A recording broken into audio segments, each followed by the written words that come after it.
Denmark just became the first official country to join me in calling Stephen Miller a little bitch. Maybe not like fully officially, but a Danish leader did go on MSNBC and say Miller has the mentality of a rapist. You may be somewhat dismayed to hear what one of Donald Trump's senior advisors, Stephen Miller, had to say. Please take a listen to this. I'll get your reaction on the other side.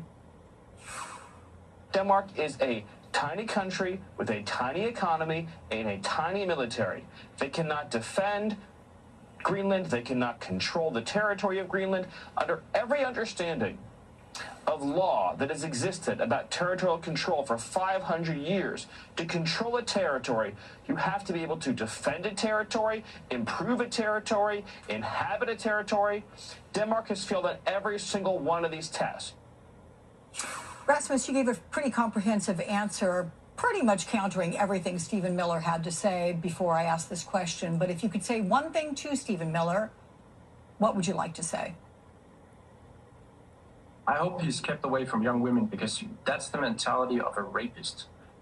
And should be kept away from young women, which honestly is inspiring. It's much more direct than what I've been saying. And this leader, his name is Rasmus Jarlov, and he just laid out Miller's entire Greenland strategy in one sentence. You can't defend yourself, so I'm going to take you. That's basically what he's saying. He said, you cannot defend yourself, so I'm going to take you. That's the logic. And that's always been Miller's BS logic. This is the story, and we're going to get into it today, of how these international allies are finally sick of his shit and calling it what it is. And what it exposes is how America pretends we're just having normal policy debates, but what's really going on behind here is much more jarring. And real quick, before we get into it, I'm Lauren Paritra. Please take a moment to make sure you're subscribed. If you are, turn those notifications on, hype this video. You can only do that on mobile because we really need to maintain our lead on Katie Miller, who is the wife of Stephen Little Bitch Miller. Stephen Little Bitch Miller is, of course, the white nationalist from Santa Monica behind all of this ICE terror. And a reminder, I bootstrap this podcast. Subbing is free, and it takes all of us to fight fascism. So we're going to get into it. Trump shows up at Davos and just starts talking about Greenland and Iceland and forgetting which country he's even talking about like it's a garage sale item. He's talking about it like he's haggling over an item. Doing it, I'm helping Europe, I'm helping NATO, and I've until the last few days when I told them about Iceland, they loved me. They called me daddy, right, last time. A very smart man said, he's our daddy. He's running it. I was like running it. I went from running it to being a terrible human being. Forget the 50,000 people living there. Forget that it's an autonomous territory. He just wants it. And he just said this out loud. He said, we want a piece of ice for the world. We want a piece of ice for world protection, and they won't give it. We've never asked for anything else, and we could have kept that piece of land, and we didn't. So they have a choice. You can say yes, and we will be very appreciative, or you can say no, and we will remember. We want it for world protection. They won't give it. Say yes and we'll be appreciative. Say no and we will remember, which is either diplomacy or, as a Jersey girl, it's kind of giving a Sopranos episode. You decide. And Rasmus Jarlov heard that and decided to skip the euphemisms. And it has never been like bad international law that he's saying. On the contrary, the United States have signed several treaties with Denmark recognizing the ownership. One of them... Jarlov isn't just being provocative here. He's pointing out that the logic is literally the same. Like when Trump says, you have a choice, say yes, or we'll remember. That's just coercion. And when Miller tries to argue Denmark cannot defend Greenland, so America should just take it, he's straight up saying weakness equals permission. It's the exact same framework. I'm bigger as a country, you're smaller, so I'm gonna get what I want. The 50,000 actual human beings living in Greenland, they don't even enter the equation except as inconveniences to Stephen Little Bitch Miller. That's what makes this comparison work. It's not about being shocking, it's about naming the policy and what it actually does. And American media completely miss that. they spent 24 hours debating whether grapist mentality was too harsh for Stephen Little Bitch Miller instead of examining whether the comparison was accurate or not. We saw a lot on cable news and all the big networks bringing it up on panels to discuss the tone. We saw people arguing on social media about civility. Nobody wanted to look at the actual policy logic, and Harlov was describing that.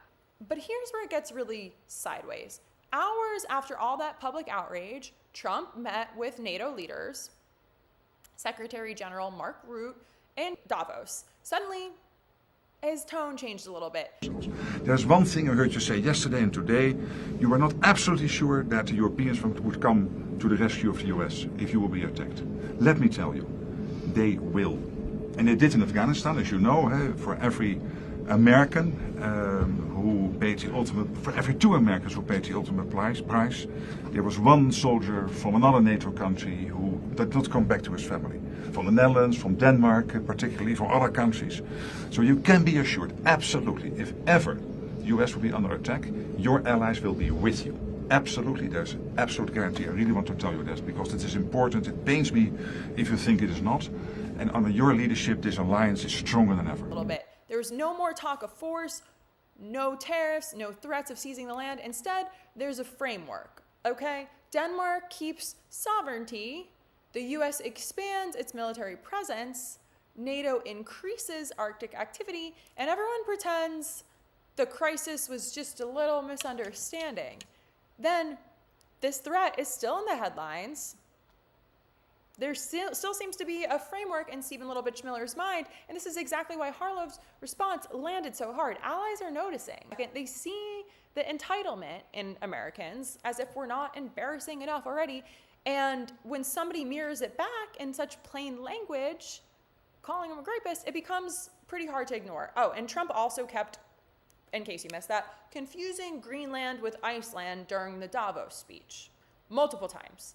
He's the president of the United States, and he's standing in front of world leaders at the World Economic Forum, and he's demanding America take control of Greenland, and he keeps saying Iceland instead. He said, our stock market took the first dip yesterday because of Iceland. So Iceland has already cost us a lot of money, he said. Oh, Trump. A separate sovereign country located 300 kilometers away. The man is trying to colonize a territory. He doesn't even know which one he means. He kept going too, like as if it wasn't embarrassing enough. NATO wasn't there for us on Iceland. They loved me until I told them about Iceland. This is Trump actually, words he actually said multiple times throughout the speech, just swapping countries like they're interchangeable chunks of frozen real estate. It's horrifying. And to make matters worse, Caroline Leavitt, White House press secretary, later tried to claim he didn't mix them up. Meeting with today and discussing with. And I know they were all very pleased with his speech. I was in the room, John, and it has rave reviews because the president just tells it like it is. And he came here with his America First vision on full display, talking about how the American economy is booming once again through massive deregulation, an energy boom, the president fulfilling his promise to drill, baby, drill. You look at the tax cuts he signed into law, all of these things coming together to put together a really exceptional American economy. And I think he's really inspiring a lot of leaders in Europe to take that same approach. The Green New Scam energy failed policies of Europe and mass migration are failing these great countries. And so I think the president really struck an inspirational tone with all of them today. But of course, that has yet to be seen if they will act accordingly. Caroline, we know we're going to... That his written remarks said Greenland. So obviously he meant Greenland, which is almost worse. Like, yes, he prepared the speech, or somebody prepared it. He said the correct country, but his brain saw cold place up north, and he just kind of auto-filled with the wrong answer, which is not assuring at all. When discussing potential military action, especially, like really the blind confidence that that man has in decision-making process, it's very alarming. It's giving like the guy who studied for the wrong test and shows up ready to invade Iceland this time. Surprised to find out that the quiz is actually about Greenland. Wait, these are 2 different countries?